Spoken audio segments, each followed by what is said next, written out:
All right, so let's talk now about what happens when we have the bxy term in our conic section. Okay, so how does the presence of the bxy term affect the way the conic section looks? Well, it turns out to be a rotation of axes. So we're going to graph these by rotating the axis system that we use. So here's how this works. So we can graph ax squared plus bxy plus cy squared, etc. by rotating the x and y axes through an appropriate acute angle theta. We will denote the rotated x and y axes by x prime and y prime respectively. Okay? So x prime and y prime are going to be the rotated axes. Rewriting the equation with respect to x prime and y prime will eliminate the bxy term, allowing us to graph the conic as we normally would, but with respect to our new axis system, right? So we're going to eliminate the xy term by rotating axes, okay? Now, what rotation do we need? The angle theta that achieves this elimination satisfies the equation cotangent 2 theta equals a minus c over b. Okay? So we're going to use this equation, cotangent 2 theta equals a minus c over b, to figure out what angle of rotation we need to make, and then we can figure out what angle of rotation theta we need. And then we can figure out cosine theta and sine theta and make these replacements. Okay? And if we make these replacements, then it's going to eliminate the xy term. Now, I'm making all of these claims without backing it up with any proof, right?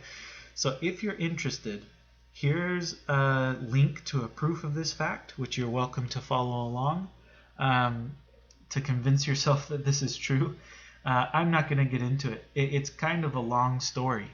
So I'm just going to skip it for now and ask for you to sort of take my word for it. But you know, if you want to be convinced, if you really want it proven to you, then take a look at this this link, and that's a proof of this fact. So here's what we're going to do. I just want to take you through some examples showing you how to do this. Okay. So here's what we're going to do. To convert this equation, which has a bxy term, into this equation, which does not have an xy term, here's what we're going to do. We're going to find the angle of rotation by using this formula. Cotangent 2 theta is a minus c over b. Okay. Then we're going to find the exact values of cosine theta and sine theta. So make sure that we're getting the exact values. I'll explain what I mean by that, but sometimes when you're using this equation, you solve for 2 theta, and you get some kind of decimal approximation, and that's not going to be very helpful because you need the exact values. In order for stuff to cancel off the way it's supposed to, you need to have the exact values of cosine theta and sine theta. So to get the exact values, a couple of things to keep in mind. First of all, since theta is acute, it should be in quadrant 1. That means that 2 times theta is either in quadrant 1 or it's in quadrant 2. Okay? And then the other thing to keep in mind is this double angle identity. Cosine 2 theta is 2 cosine squared theta minus 1. That's going to come in handy on some of the problems. Not on every problem, but on some of the problems that one's going to come in handy. And I'll show you where it does. Okay. Once we have the exact values of cosine theta and sine theta, we're going to take our original equation and we're going to replace all of the x's with cosine theta x prime minus sine theta y prime. And we're going to replace all the y's with sine theta x prime plus cosine theta y prime. And then we're going to simplify. And simplifying that mess is going to take a lot of work. Oh man, I like this section, but at the same time I don't like this section. It's a lot of tedious algebra, but I like it because it ties together algebra and trig in a really cool way. We've seen kind of the overlap between algebra and trig when we did de Moivre's theorem, right? But this is another overlap between algebra and trig that I think is just really fascinating. And it requires you to know so much, right? It requires you to know so much algebra and so much trig. So these are really good problems to really test your readiness for calculus, I think. But that said, It's tedious, right? These are tedious problems to be sure. Well, let's dig in. Okay, so we want to graph this conic section. We've got this xy term. You can use the discriminant, by the way, to figure out what this is. So let's do that real quick. Right, the discriminant is b squared minus 4 times a times c. That's 64 minus 20 times 5 is 100. So that's negative 36 less than 0. So this is an ellipse, right? Right, when your discriminant's less than 0, you've got an ellipse. So this should be an ellipse. Let's see. Let's see if we can get it. Let's see if we can graph it. So first things first, I'm gonna use the fact that cotangent 2 theta is a minus c over b. So that would be, in this case, 5 minus 5 over negative 8, or in other words, 0, right? Cotangent 2 theta is 0. So if cotangent 2 theta is 0, that means that 2 times theta would be cotangent inverse of 0, I guess. When is cotangent equal to 0? I think cotangent is equal to 0 at pi over 2, right? So I think this means that 2 theta would have to be pi over 2, which means that theta would have to be pi over 4. Let me double check. I think that's right, though.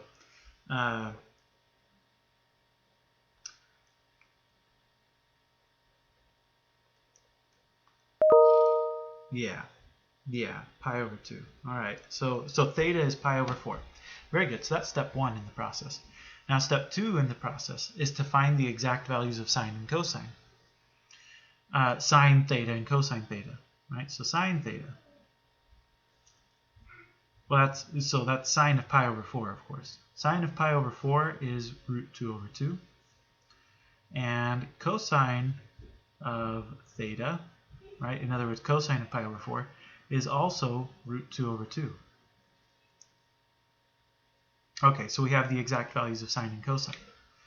Now, step 3 is to replace, in our original equation, replace all of the x's with, what was it? Cosine theta, I have to look it up.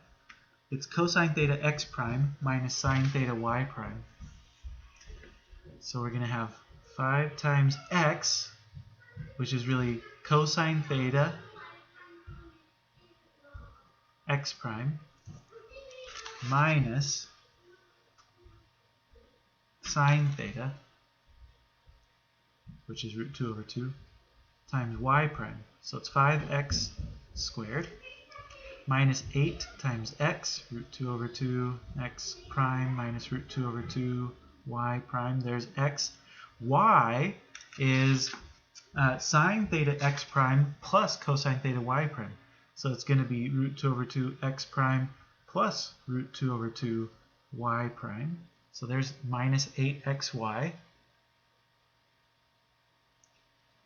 Okay, plus 5 times y squared, root 2 over 2 x prime plus root 2 over 2 y prime squared, minus 9 equals 0. Okay, get ready for some algebra. Okay, we've got to simplify this mess now.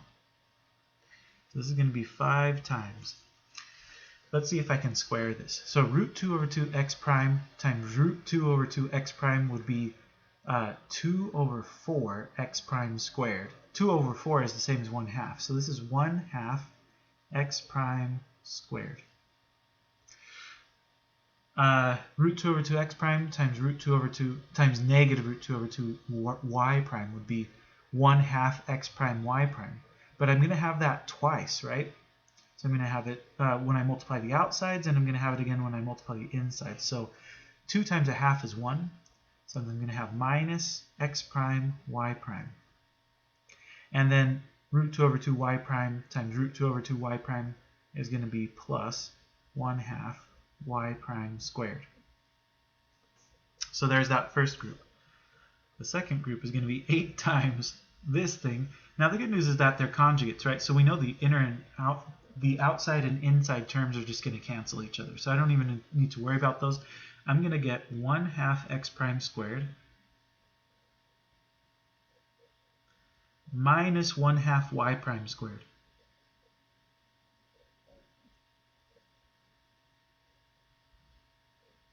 Okay.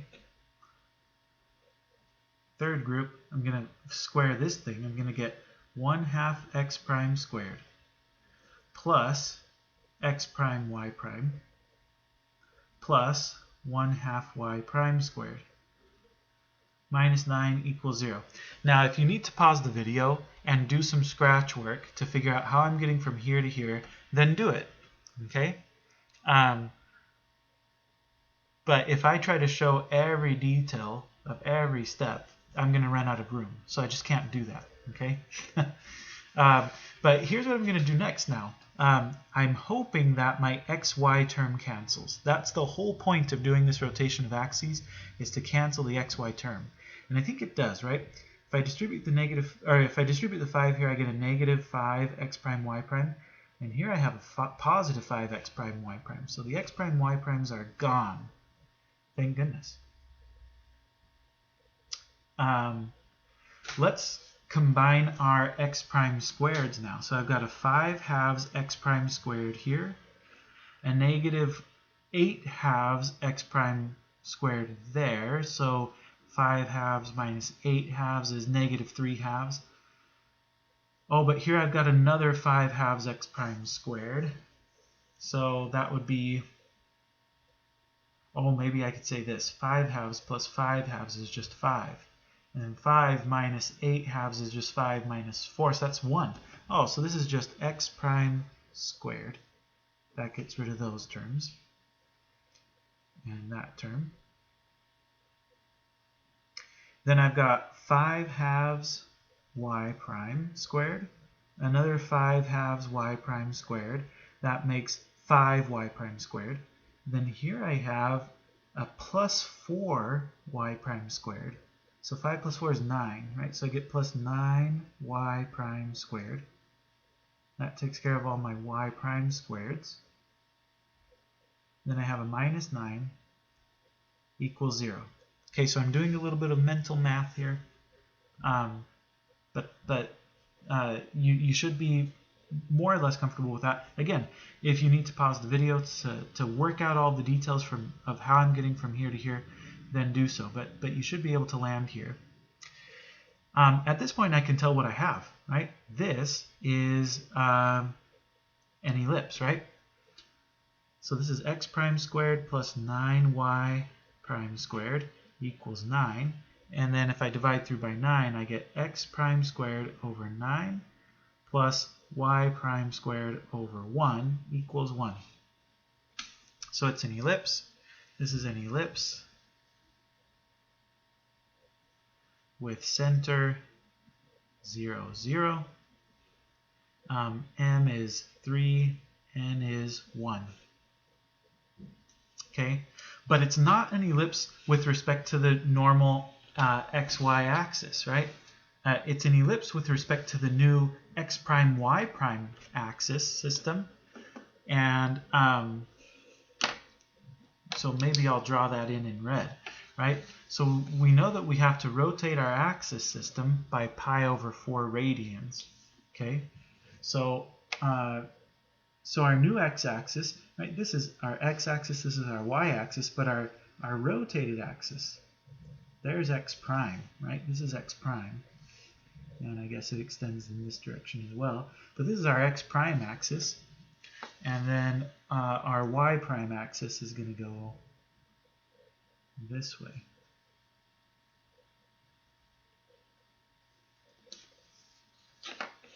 So I'm going to graph our ellipse with respect to the new x prime y prime axis system.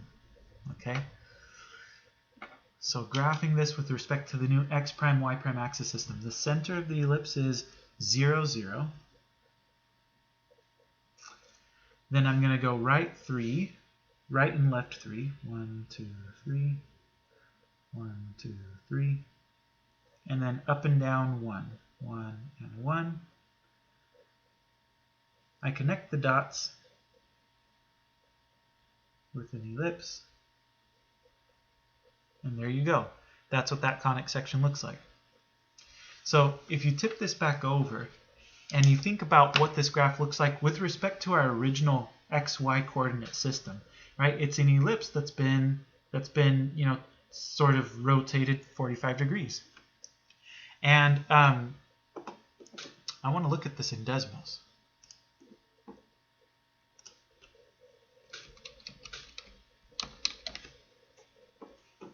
Just to verify that it is correct. Okay, so in Desmos we had 5x squared minus 8xy plus 5y squared minus 9 equals 0. And sure enough, it's just like the ellipse that we graphed. I mean, it's better in Desmos, of course.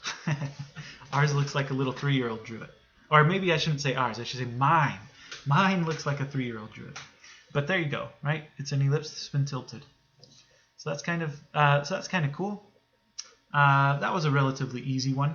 Let's do one that's slightly more challenging. 32x squared minus 48xy plus 18y squared minus 15x plus 20y. Oh, okay, so a lot going on here. So let's see. First of all, just to get a handle on what we can expect to get out of this, let's look at the discriminant, right? So we would do b squared minus 4 times a times c. What do we get? 48 squared minus 4 times 32 times 18. Whoops. 48. Let me try this again. 48 squared minus 4 times 32 times 18 is, oh, it's 0. That's 0. So we're going to get a parabola. Interesting. Interesting. Okay, well, let's see. So first of all, I need to figure out what rotation I need in order to cancel off the xy term. So the rotation that I need is going to satisfy cotangent 2 theta equals a minus c over b.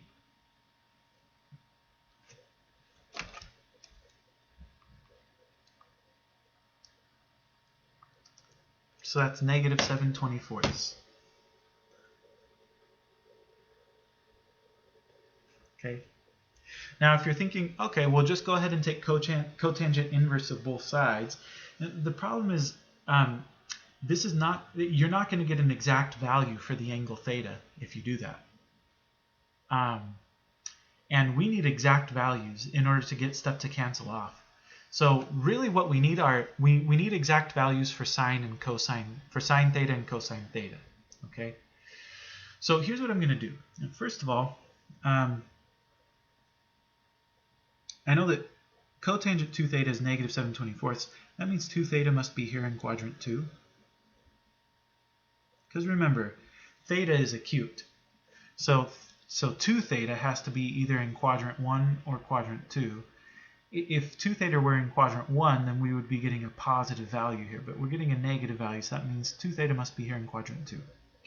Now, cotangent is adjacent over opposite. So it's a negative 7 over a positive 24. Now we can solve for the hypotenuse, right? We would say 7 squared plus 24 squared equals hypotenuse squared. And I'm not going to show all the details, but you should get 25 when you do that. Okay? Now how does that help us? That helps us because now we can say this. We're interested in knowing what sine theta and cosine theta are. We don't care so much about what sine 2 theta and cosine 2 theta are. So I've moved on kind of to step 2 now, I guess. Because really what I'm after is I'm trying to figure out what sine theta and cosine theta are. So, but I can use the fact that 2 theta, this triangle represents 2 theta. So I can say cosine 2 theta, and this is where that identity from the first page comes in handy, right? Cosine 2 theta is 2 cosine squared theta minus 1. So if I can get the value for 2 theta, for cosine 2 theta, then I can solve this for cosine theta, okay? And the value for cosine 2 theta is going to be adjacent over hypotenuse, negative 7/25. So I know negative 7/25 equals 2 cosine squared theta minus 1. So I'm going to solve for cosine theta. So if I add 1, this would be 25 minus 7, so I think 18 over 25 equals 2 cosine squared theta. Then divide by 2. So 9 over 25 equals cosine squared theta. And then take the square root, and cosine theta is going to be plus or minus 3/5. Since theta is in quadrant 1, we know that cosine theta is going to be positive. So I'm going to take the positive square root and say cosine theta equals 3/5. Okay, so there you go. So I was able to find the exact value for cosine theta without having to find theta itself. Okay, that's important because theta itself is some irrational number. So I wasn't going to be able to get an exact value for cosine theta if I took, say, cotangent inverse of both sides of this equation, right, in step 1. But I have the exact value for cosine theta now. I can use that to find the exact value for sine theta, right? Draw a little right triangle. I'm just going to do this really briefly. There's theta. Cosine theta is 3/5. Solve for the missing side, you should get 4, right? Using Pythagorean theorem, you should get 4. And that tells you that sine theta is 4/5.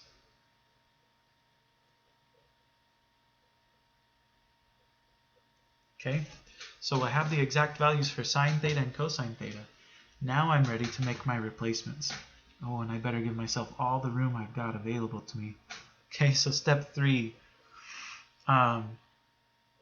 We're going to do 32 times x squared, but we're going to replace x with cosine theta x prime minus sine theta y prime. I think that's right. Let me double check. Yeah, cosine theta x prime minus sine theta y prime. So it's going to be cosine theta x prime minus sine theta y prime. So that's 32x squared minus 48 times x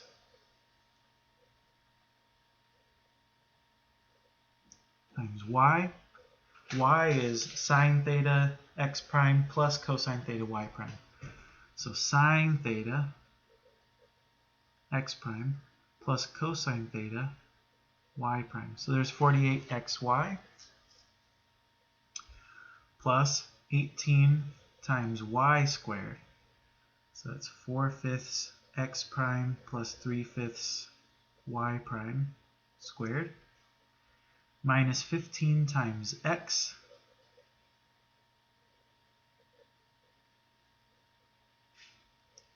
minus 20 times y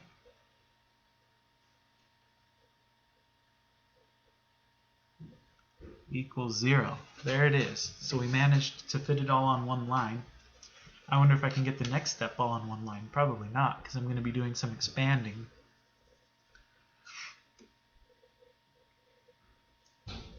Let's see. 3/5 times 3/5 is 9/25. So I'm going to have 9/25 x prime squared. 3/5 times 4/5 is 12/25. But I'm going to have it twice, right? So it's going to be 24/25, and it's going to be negative, right? I'm going to get it twice because of the outsides and the insides, right? So it's really going to be negative 24/25 x prime y prime. Remember, that's the term I'm hoping will cancel. And then 4/5 times 4/5 is 16/25, so I'm going to have plus 16/25 y prime squared. So there's the first group. Second group, 48 times. And these are not quite conjugates, unfortunately. So I think I'm going to have some prime y prime terms in there. Let's see, 3/5 times 4/5 is 12 25ths, x prime squared. Then I'm going to have a 3/5 times 3/5 is a 9 25ths x prime y prime. And then a 4/5 times 4/5 is 16 25ths. So I'm going to get 9 25ths minus 16 25ths. So 9 minus 16 is what, 7? Is that right? So, so I'm going to have a negative 7 25ths x prime y prime. And then for my y, I'm going to have negative 12 25ths y prime squared.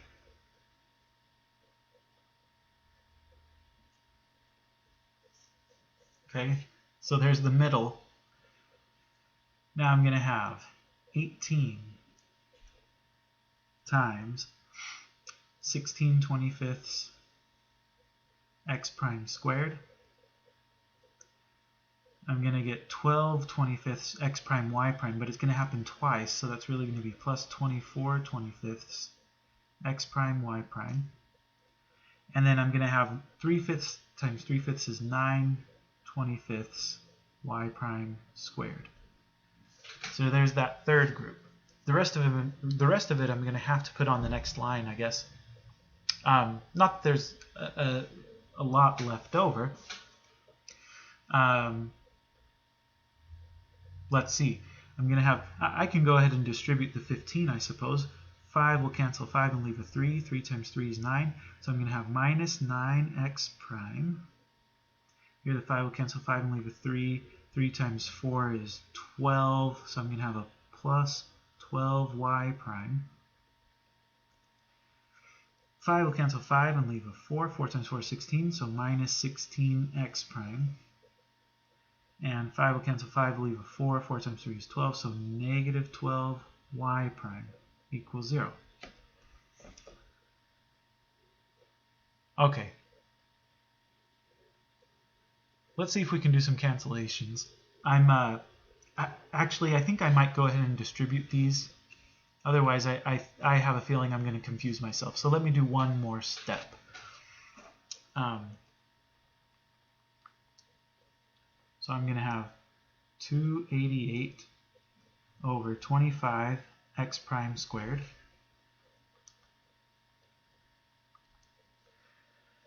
minus 768 over 25 x prime y prime plus 512 over 25 y prime squared. And then I'm going to have minus 48 times 12 is 576 over 25 x prime squared. 7 times 48. The negative and negative will make a plus 336 over 25 x prime y prime. And 48 times 12 I already did, so I'm going to say plus 576 over 25 y prime squared. Distribute the 18. I'm going to get 16 times 18. 288 over 25 x prime squared. 18 times 24. 432 over 25 x prime y prime. 18 times 9. 162 over 25 y prime squared. Okay, and then of course I have the rest of it. Now this I can simplify a little. Negative 9x prime minus 16x prime is going to be negative 25x prime. Oh, I could have fit it on the top line, I bet. You know, I'm going to try to squeeze it in because the 12y prime and the negative 12y prime will cancel, right? So I'm just going to have minus 9x prime equals 0. There, squeezed it into the top. Now let's see if I get some cancellations.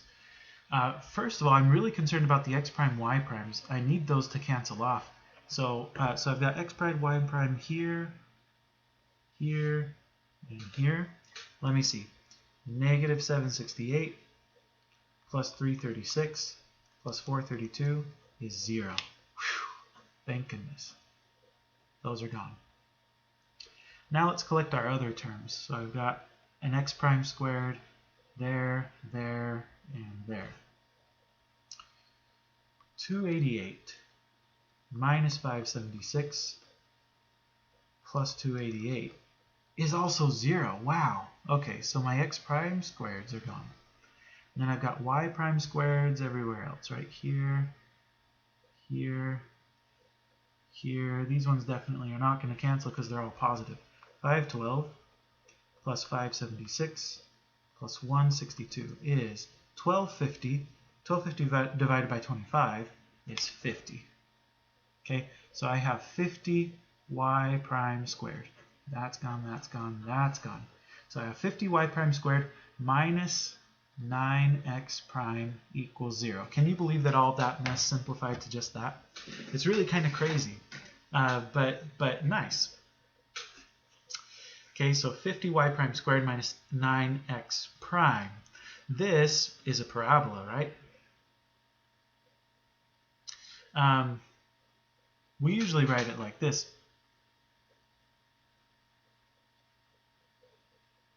Oh, why did I say 9? I'm sorry, this is 25. 25x prime. This should be a 25x prime. My apologies. Another one of those moments when you're yelling at the screen. I could try to do this video over again from the beginning so that I don't make that mistake. But I'd probably just make a different mistake somewhere else. So you're just going to have to deal with it. I make mistakes sometimes. My apologies. Yeah, that should have been 25. Okay, but anyway, we usually write this as, that we usually write the squared term on the other side of the equation. So I can move that over and say negative 25x prime equals negative 50 y prime squared. And then divide by negative 25. So x prime is 2y prime squared. That's really kind of nice. This is a parabola. It's a parabola. The vertex of the parabola is 0, 0. It's been stretched by a factor of 2, though. Okay. And it opens to the right. Of course, when I say that it opens to the right, I mean that it opens to the right with respect to the new axis system, not with respect to this old axis system. In fact, I'm going to draw in my axes in pencil. Okay, I'm going to draw my new axis system in pencil on this one so that I can erase it later so that you can see more clearly what's going on. Okay. But this is my original XY axis. I want to first of all plot my x prime y prime axes. Now in order to do that, I need to come back up here to step 1. And since I found the exact values of sine and cosine theta, I can get an approximation for theta now. I can say theta is approximately, cosine inverse of 3/5 or sine inverse of 4/5. So well, it's exactly equal to cosine inverse of 3/5 or sine inverse of 4/5, but you're not going to get a pretty answer out of this. So let me see. I'm going to change this to degree mode. It's a little bit easier for me to work with in degree mode. So I'm going to say cosine inverse of 3/5 is approximately 53.1 degrees. That tells me how much to rotate my axes, okay? So I need to rotate my axes about 53.1 degrees. Okay, so when I draw my new axis system now, I'm going to go 53 degrees. So that's a little bit more than 45 degrees, so it's not going to split right down the middle. It's maybe going to be a little bit more like this.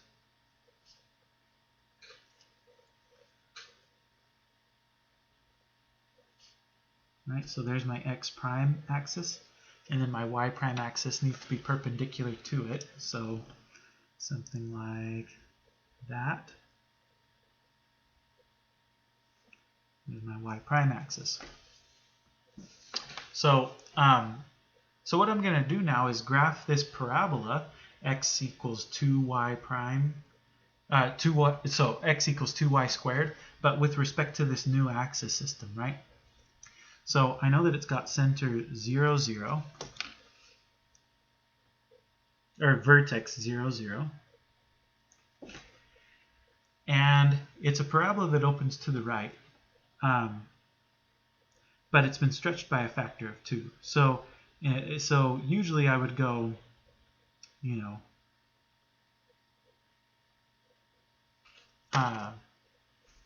usually we would go over 1, up 1, but we're actually going to go over 1, up 2 since it's been stretched by a factor of 2. So I've got this kind of situation going on. And for the next set of points, I could go over 2 and then up 4, except that it's been stretched by a factor of 2, so I'm going to go over 2, up 8. 1, 2, 3, 4, 5, 6, oh, it's off the chart, 7, 8. So maybe something like here and here-ish. Right, so something like this. Okay, so I connect the dots with the parabola.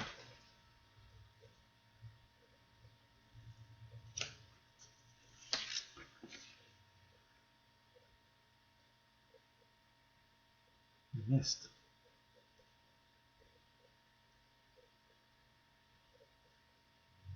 Okay, but that's what my parabola is going to look like. Something more or less along those lines. So what I want to do is erase this new axis system now, so that you can see with respect to the original axis system what kind of graph we have, right? So that's really what this graph is, right? It's this parabola that's been tipped over on its side.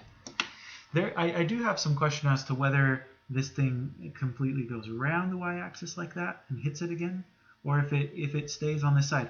I have a feeling that it does kind of curve around like this. So let's take a look at it in Desmos.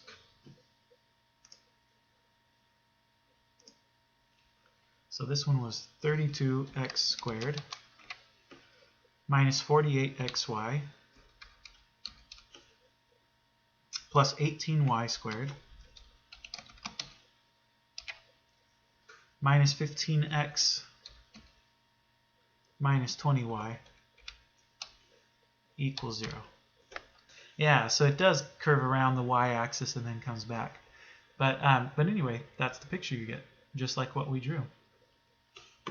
Well, I mean, of course, Desmos does it better, but we have the right idea.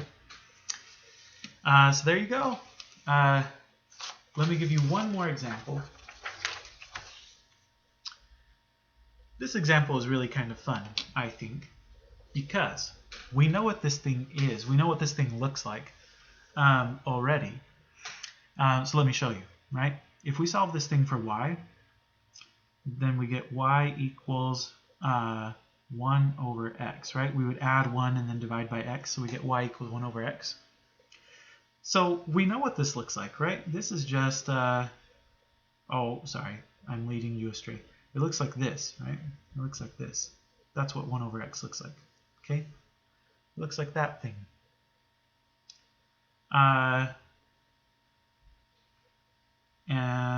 Okay, so it looks kind of like this.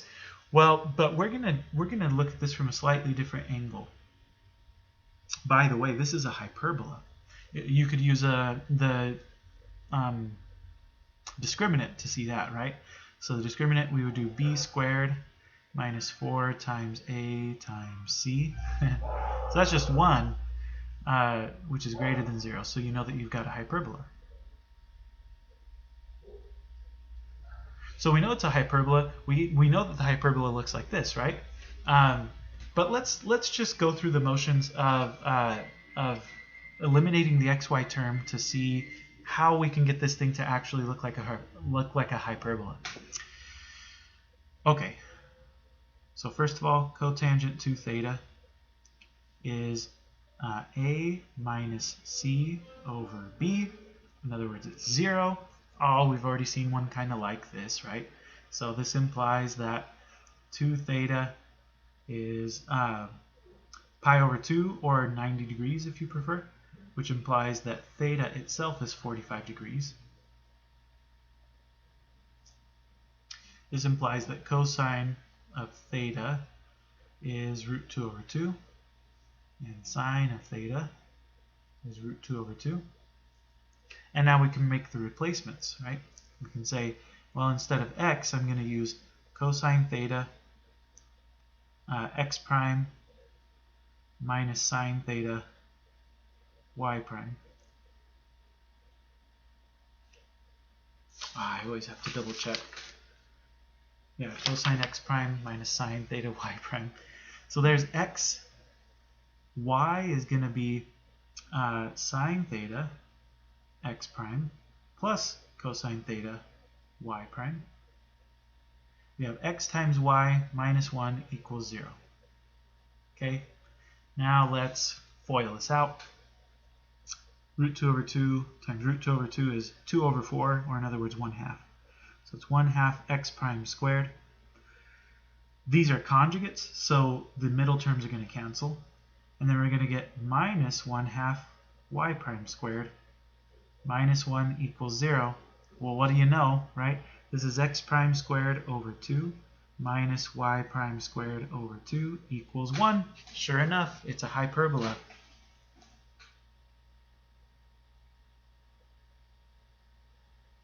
It's a hyperbola. The center is 0, 0. M is root 2. N is root 2. And this hyperbola opens left and right. With respect to the x prime y prime coordinate system, we know that we're going to rotate the axes through a 45-degree angle to get our x prime y prime axes. So something like this. Right, here's x prime.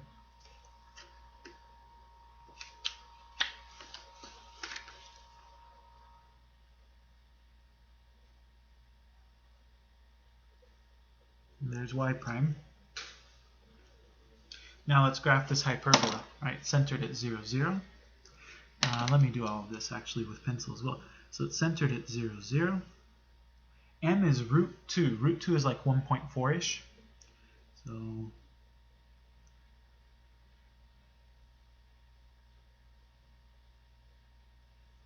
and N is also root 2.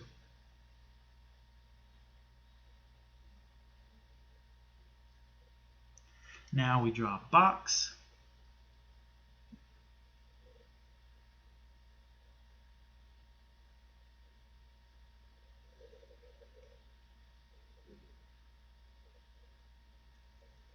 Okay, that's kind of tricky to do. But then we draw the diagonals of the box. And wouldn't you know it, the diagonals of the box are just the original xy axis. And those are the asymptotes that our hyperbola follows. Now, this hyperbola opens along the x prime axis because our x prime group came first, right? Right? So this is the vertex.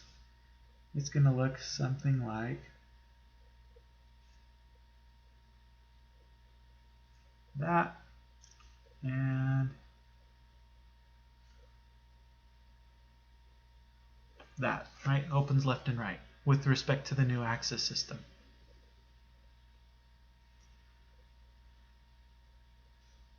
Okay, well, so if we erase that new axis system, and erase all of our work, but just leave the actual curve itself,